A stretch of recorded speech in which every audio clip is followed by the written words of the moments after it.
Hi guys, welcome back. എല്ലാവർക്കും സുഖമാണെന്ന് വിചാരിക്കുന്നു.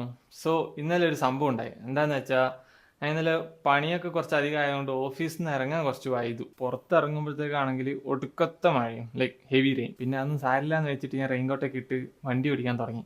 അപ്പോഴാണെങ്കിൽ ആലിപ്പഴം വീണുണ്ട്. ഓൾറെഡി ഞാൻ കുറച്ച് ദുഃഖത്തിലായിരുന്നു. പിന്നെ ഈ ആലിപ്പഴമൊക്കെ വീണ കണ്ടപ്പോൾ കുറച്ച് സന്തോഷമൊക്കെ വന്നു. എന്നിട്ട് ഞാൻ പിന്നെ ഹാപ്പി ആയിട്ട് ഇങ്ങനെ വണ്ടി ഓടിച്ച് വരുന്ന സമയത്ത് വണ്ടി ഓഫായി പോയി. പിന്നെ ഇത് സ്റ്റാർട്ട് ആവണില്ല. ഇമാജിൻ. എന്നിട്ട് ഞാൻ കുറച്ച് ഇറങ്ങി തള്ളി. അതും പെരുമഴ. എന്താ ചെയ്യാന്നൊന്നും ഒരു പിടുത്തമില്ല. അടുത്തൊന്നും വർക്ക്ഷോപ്പും ഇല്ല. പിന്നെ ഹൈവേ ആയതുകൊണ്ട് നിർത്തി സൈഡാക്കാനൊന്നും പറ്റില്ല. എന്നിട്ട് ഞാൻ പിന്നെ ഇങ്ങനെ തള്ളി. അപ്പോൾ ഒരു പയ്യൻ വന്ന്. എന്നിട്ട് അവൻ പറഞ്ഞു ഞാൻ പുഷ് ചെയ്ത് തരാം, വണ്ടി കയറിയിരുന്നു. എന്നിട്ട് അങ്ങനെ അവൻ 5-6 കിലോമീറ്റർ എനിക്ക് പുഷ് ചെയ്ത് തന്നു. പിന്നെ ഞാൻ എങ്ങനെയൊക്കെയോ ഉന്തി പിടിച്ചൊക്കെ ആയിട്ട് റൂമിലെത്തി. എന്നിട്ട് ഞാൻ ഫുഡ് ഓർഡർ ചെയ്തിട്ട് എങ്ങനെയും വരുന്നില്ല. 2 മണിക്കൂർ ഇരുന്ന്. 2 മണിക്കൂർ കഴിഞ്ഞിട്ട് അവർ പറയാം സോറി, ഫുഡ് കിട്ടില്ല, ഇവിടെ എന്തൊക്കെയോ ഇഷ്യൂസ് ഫേസ് ചെയ്യുന്നുണ്ട്, അതുകൊണ്ട് ഫുഡില്ലാതെ. ആദ്യമേ പ്രശ്നം. പിന്നെ ഞാൻ അങ്ങനെയൊക്കെയോ അവിടെ ഇവിടെയൊക്കെ പോയി കുറച്ച് ഫുഡ് ഒപ്പിച്ച് വന്ന് അതൊക്കെ സോർട്ട് ചെയ്ത്. ഇമാജിൻ, ഒരു മോശം ദിവസം. ആൻഡ് അത് കഴിഞ്ഞിട്ട് പിന്നെ ഞാൻ കടന്നുറങ്ങി. ഇന്നിപ്പോൾ ഇവിടെ ഉഗാദി എന്ന് പറഞ്ഞൊരു ഫെസ്റ്റിവൽ ആയതുകൊണ്ട് എനിക്ക് ലീവാ. അതുകൊണ്ട് വണ്ടി ശരിയാക്കാൻ പോകാൻ സമയമുണ്ട്. അപ്പോൾ നമുക്ക് വണ്ടി ഒന്ന് റെഡിയാക്കിയിട്ട് വരാം.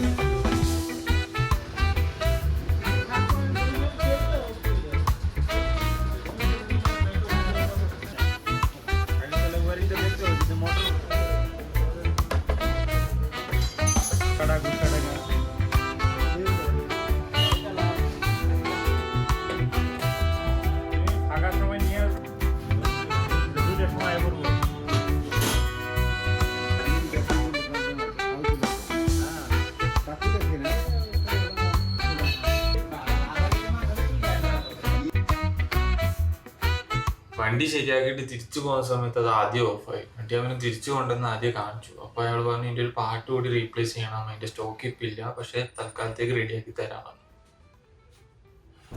സോ ഇന്ന് സൺഡേ ആയി. ഇന്ന് നമുക്ക് മെയിൻലി 2 കാര്യം ചെയ്യാനുണ്ട്.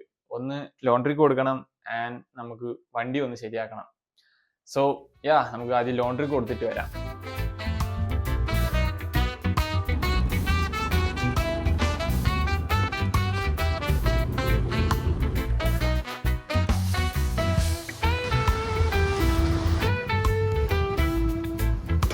ലോണ്ടറി കൊടുത്ത് തിരിച്ചെത്തി. ഫുഡ് ഓർഡർ ചെയ്തിട്ടുണ്ട്. നമുക്ക് വണ്ടി നേരെയാക്കാൻ വേണ്ടിയിട്ട് വൈകുന്നേരം ആകുമ്പോൾ പോവാം. ആൻഡ് പറ്റുമെങ്കിൽ അടുത്തൊരു റെസ്റ്റോറൻറ്റ് ഉണ്ട്, അവിടെ പോയിട്ടൊരു കസ്റ്റർഡും കഴിക്കണം. കാരണം ഞാൻ കുറേ ആയി അത് കഴിക്കണം എന്ന് വിചാരിക്കുന്നു. എൻ്റെ ഫ്രണ്ട് ഇവിടെ ഉണ്ടാകുന്ന സമയത്ത് നമ്മൾ ഇടയ്ക്കിടയ്ക്ക് പോകാറുണ്ടായിരുന്നു. പിന്നെ അവൻ പോയാൽ പിന്നെ ഇതുവരെ അങ്ങോട്ട് പോയിട്ടേ ഇല്ല. സോ പറ്റുവാണെങ്കിൽ അങ്ങോട്ടും പോകണം. പക്ഷേ മെയിൻ പ്രശ്നം എന്താ വെച്ചാൽ അത് റെയിൽവേ ട്രാക്ക് ക്രോസ് ചെയ്തിട്ട് പോകാൻ. നമ്മൾ നടക്കാൻ പോകുമ്പോൾ കാണുന്ന റെയിൽവേ ട്രാക്കില്ലേ, അത് അവിടെ ആണെങ്കിൽ ഫുള്ള് ട്രാഫിക് ആയിരിക്കും. അതൊക്കെ കഴിഞ്ഞ് അവിടെ എത്തുമ്പോഴത്തേക്ക് ഒരു ടൈം ആകും. അത് ഭാഗ്യം പോലെ കേട്ടോ. ട്രെയിൻ വരുന്നില്ലെങ്കിൽ പ്രശ്നമില്ല. ട്രെയിൻ വന്നു കഴിഞ്ഞാൽ പിന്നെ കുടുങ്ങും, മൊത്തം ബ്ലോക്ക് ആവും അവിടെ. സോ നമുക്ക് കുറച്ച് കഴിഞ്ഞിട്ട് കാണാം. ഞാൻ കുറച്ച് മുമ്പ് വർക്ക്ഷോപ്പ് പോയി നോക്കി അവർ തുറന്നിട്ടുണ്ടോ നോക്കാൻ.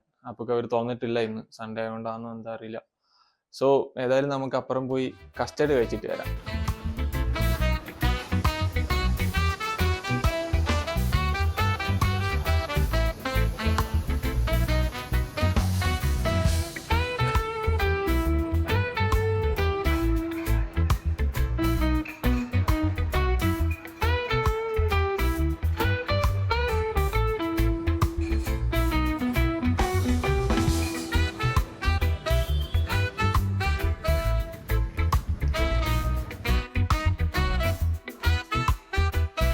അങ്ങനെ നമ്മൾ തിരിച്ചെത്തി ഗൈസ്. അവിടുത്തെ ഫുഡൊക്കെ അടിപൊളി കേട്ടോ. പക്ഷേ ഇപ്പം പിന്നെ ഗ്യാസിൻ്റെ ഒക്കെ ഇതുള്ളതുകൊണ്ട് പൈസയൊക്കെ കൂട്ടി അവർ.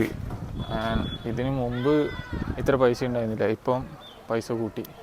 ഈ പൈസക്ക് വേർത്തിട്ടാണെന്ന് ചോദിച്ചാൽ നല്ല, പക്ഷേ ടേസ്റ്റ് ഉണ്ടോ ചോദിച്ചാൽ അതുണ്ട്. എൻ്റെ ഫ്രണ്ടാട്ടോ എനിക്കിത് ആദ്യമായിട്ട് വാങ്ങിത്തരണേ. അവനിവിടെ ഉണ്ടാകുന്ന സമയത്ത് അവൻ കൂട്ടിയിട്ട് പോയത് അങ്ങോട്ടേക്ക്. എന്നിട്ട് പറഞ്ഞു ഇത് ട്രൈ ചെയ്ത് നോക്ക്, അടിപൊളിയാണെന്ന്. അങ്ങനെയാണ് ഞാനത് ആദ്യമായിട്ട് ട്രൈ ചെയ്യണേ. പിന്നെ അവൻ ഇവിടുന്ന് സ്ഥലമൊക്കെ മാറിപ്പോയി ഹൈദരാബാദിലോട്ട്. അത് കഴിഞ്ഞിട്ട് ഞാൻ പിന്നെ ഇതുവരെ അങ്ങോട്ടേക്ക് പോയിട്ടുമില്ല, ഇത് കഴിച്ചിട്ടുമില്ല. അപ്പോൾ പിന്നെ ലാസ്റ്റ് കുറച്ച് ദിവസമായി ഞാൻ ഇങ്ങനെ വിചാരിക്കണം അവിടെ പോയി ഒന്ന് ട്രൈ ചെയ്യണമെന്ന്. ഞാൻ പിന്നെ ആ സൈഡിലോട്ട് ഇപ്പോൾ പോയിട്ടും കുറേ നാളായി. അതുകൊണ്ട് ഞാൻ വിചാരിച്ചു ഏതായാലും ഒന്ന് പോയി ട്രൈ ചെയ്യാം. അങ്ങനെയാണ് ഇന്ന് പോയത്. ഞാൻ പിന്നെ പൊതുവെ അത്ര വലിയ ഫുഡിയൊന്നുമല്ല, എനിക്കങ്ങനെ ഫുഡിനോട് ക്രേസൊന്നുമില്ല. ഞാൻ പിന്നെ സൺഡേ ഒന്നും അങ്ങനെ പുറത്തൊന്നും പോകാറില്ല, എപ്പോൾ റൂമിൽ തന്നെ ഇരിക്കാറാണ് പതിവ്. എന്താ വെച്ചാൽ ആകെ കിട്ടുന്ന ഒരു ദിവസമല്ലേ. അപ്പോൾ പിന്നെ ഞാൻ വിചാരിക്കും എന്തെങ്കിലും സീരീസോ സിനിമയൊക്കെ കണ്ടിട്ട് റൂമിൽ തന്നെ ഇരിക്കാം. പിന്നെ ഈ പറഞ്ഞ പോലെ ക്ലീൻ ചെയ്യാനും ലോണ്ടറിയും അത് ഇതൊക്കെ ഉണ്ടാവുമല്ലോ. അതുകൊണ്ട് മോസ്റ്റ്ലി വീട്ടിൽ തന്നെ ഇരിക്കും. അഥവാ പുറത്ത് പോകണമെന്നുണ്ടെങ്കിൽ തന്നെ ഇവിടുത്തെ അവസ്ഥയൊക്കെ അങ്ങനെയാണ്. റോഡും ശരിയില്ല, മൊത്തം പൊടിയും, പിന്നെ പോരാത്തതിന് ട്രാഫിക്കും. അതൊക്കെ കാണുമ്പോൾ വിചാരിക്കും വീട്ടിൽ തന്നെ ഇരിക്കണതാണ് ഭേദമെന്ന്. പിന്നെ കുറച്ച് അന്ന് പോയ പോലെ മാർക്കറ്റിലോ അതേകണക്ക് കുറച്ച് നല്ല സ്ഥലത്തോട്ടൊക്കെ പോകണമെങ്കിൽ പിന്നെ ഇവിടുന്ന് കുറേ പോകാനുണ്ട്. 1 മണിക്കൂർ 1.5 മണിക്കൂർ പോകണം അവിടെ എത്താൻ തന്നെ. വലിയ ജേണി ആവുന്നതുകൊണ്ട് ഞാൻ പിന്നെ വീട്ടിൽ തന്നെ ഇരുന്ന് ചില്ല് ചെയ്യും. സോ എല്ലാവർക്കും വീഡിയോ ഇഷ്ടപ്പെട്ടെന്ന് വിചാരിക്കുന്നു. അടുത്ത വീഡിയോ കാണുന്നവരെ ടാറ്റ ബൈ ബൈ.